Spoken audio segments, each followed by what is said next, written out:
Hello बच्चों, let's see the question. The question says choose the correct alternative from the following. तो बच्चों कुछ statement दे रखी है, करेक्ट स्टेटमेंट हमें इसमें से बतानी है.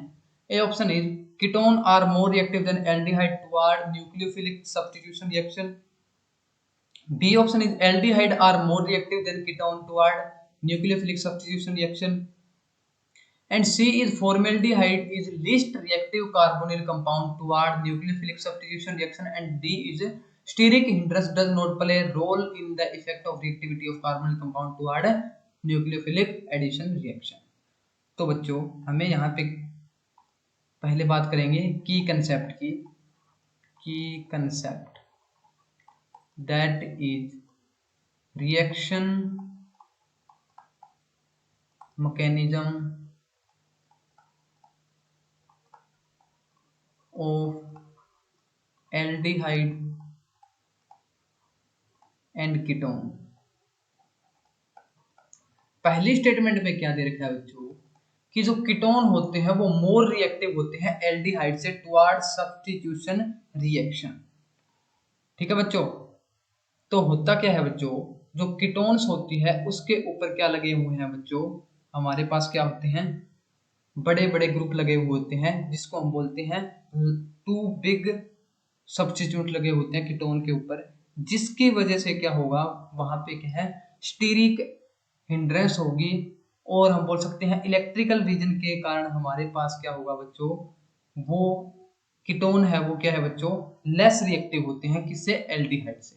तो ये जो स्टेटमेंट है हमारे पास गिवन है वो इनकरेक्ट हो जाएगी, क्योंकि जो कीटोन है बच्चों हमारे पास उसके ऊपर क्या होंगे सब्स्टिट्यूट्स लगे होते हैं. हम यहाँ पे लिखते हैं ketone have two big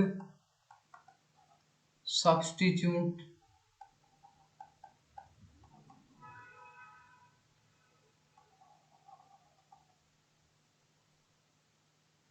which make it more difficult for nucleophile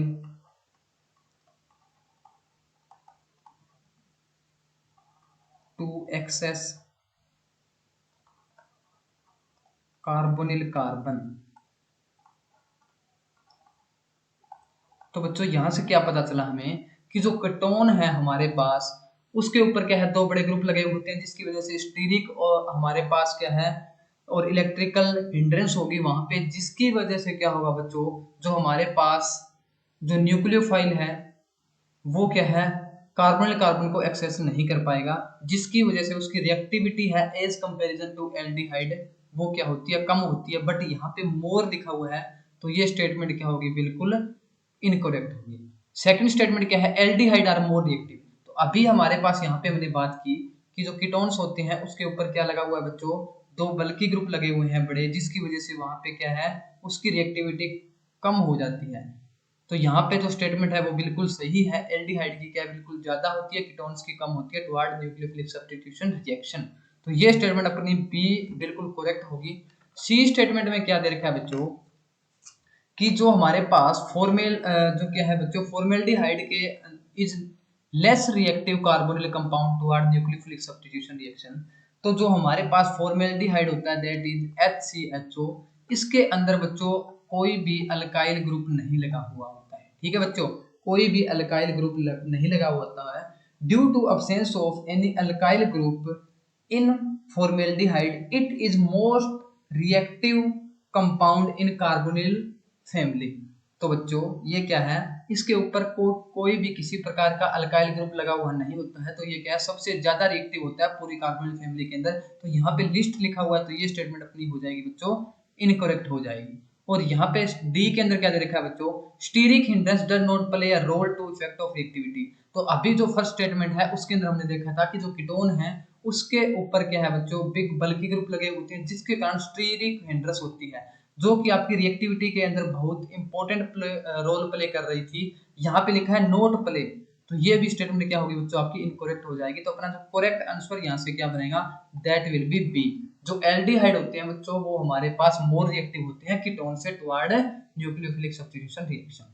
I hope you understood it well. Thank you.